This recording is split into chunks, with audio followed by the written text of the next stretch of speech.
বিসমিল্লাহির রহমানির রহিম। আসসালামু আলাইকুম। কেমন আছেন সবাই? আমরা নতুন একটা ভিডিও নিয়ে চলে আসলাম। আজকে আমি ডাউল আর কফি দিয়ে রান্না করব। মাছ মাংস দিয়ে তো অনেকই খাওয়া হয়। ডাল আর কফি দিয়ে কেউ খেয়েছেন কিনা জানি না। আমি ডালটা সুন্দর করে ধুয়ে নিলাম। এখন আমি চুলাইতে দিয়ে প্রেশার কুকারের মধ্যে দিয়ে দিছি। এখন কফিগুলো দিয়ে দিচ্ছি। কফি আর কাটা দেখানো হয়নি। কফি তো সবাই কাটতে পারে, এটা কোনো দেখানোর কিছু নাই। আমি এখন লবণ দিয়ে দিব। লবণ দিয়ে প্রেশার কুকারটা বন্ধ করে দেব।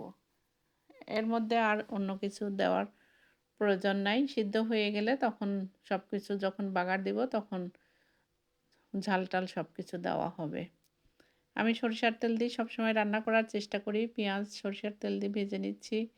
এখন এর মধ্যে আমি নাড়াচাড়া করে পেঁয়াজের মধ্যে কাঁচামরিচও দিয়ে দেব। আর আমরা ডাউলে সবসময় পাঁচফোড়ন খেয়ে থাকি। আমাদের ডাউল পাঁচফোড়ন ছাড়া কেউই পছন্দ করে না। ডাউলের মশলাই এটা হচ্ছে ডাউলের মশলা। এটা আমাদের দিতেই হবে। কেউ এটা ফ্লেভারটা পছন্দ করে না। আমি হাফ চামচের কমেই হলুদ দিয়ে দিলাম আর কাঁচামরিচ বাটা দিয়ে দিলাম। শুকনা মরিচ আজকে আর দিলাম না। শুকনা মরিচ শীতের সময় অ্যাসিডিটির সমস্যা হতে পারে। এখন আমি সিদ্ধ করা ডাউল আর কফিগুলো ঢেলে দিলাম। এইভাবে আমাদের বাড়িতে ডাউল দিয়ে পুঁই শাক বলেন, ডাউল দিয়ে পালং শাক, ডাউল দিয়ে লাউ, ডাউল দিয়ে কফি, ডাউল দিয়ে সব কিছুই আমাদের করা হয়। ডাউলটা আর কি থাকলেই সবারই পছন্দ। সবজিটা আমাদের একটু বেশিই খাওয়া হয়। মাছ মাংস যাই খাওয়া হয় সবজি সবসময় থাকবেই। এটা মিস হবে না। তো এখন এইভাবে আপনারা কখনো খেয়েছেন কিনা জানি না। আমি একটু জিরার গুঁড়া দিয়ে দিলাম। একবার হলেও খেয়ে দেখবেন, বুঝতে পারবেন কেমন হয়।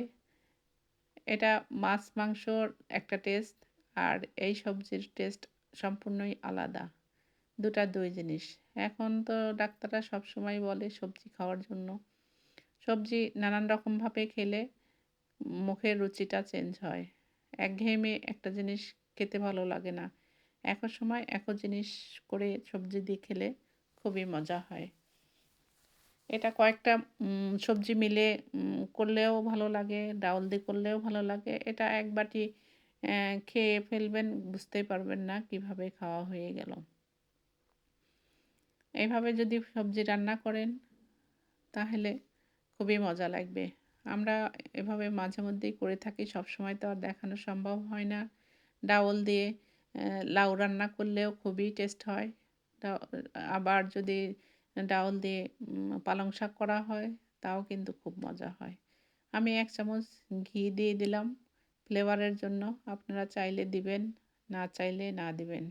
এটা যে দিতেই হবে এর কোনো ইয়ে নেই। আমার কিন্তু হয়ে গেছে এখন। নামানোর আগ দিয়ে আমি ঘি দিয়ে দিলাম। এখন আমি বাটিতে ঢেলে নিচ্ছি। এটা সুন্দর নরম হয়েছে। ফ্লেভারটাও খুব সুন্দর এসছে। আমার কিন্তু রান্না অলমোস্ট হয়ে গেছে। আমার জন্য দোয়া করবেন। আপনারাও ভালো থাকবেন। এভাবে নতুন সবজি নানানভাবে আপনারাও করে খেয়ে অবশ্যই কমেন্টে জানাবেন। আমি অল্প একটু চিলি ফ্লেক্স উপরে দিয়ে দিলাম ফ্লেভারের জন্য, দেখতেও ভালো লাগার জন্য। আল্লাহ হাফেজ। ফি আমানিল্লাহ। শুভরাত্রি।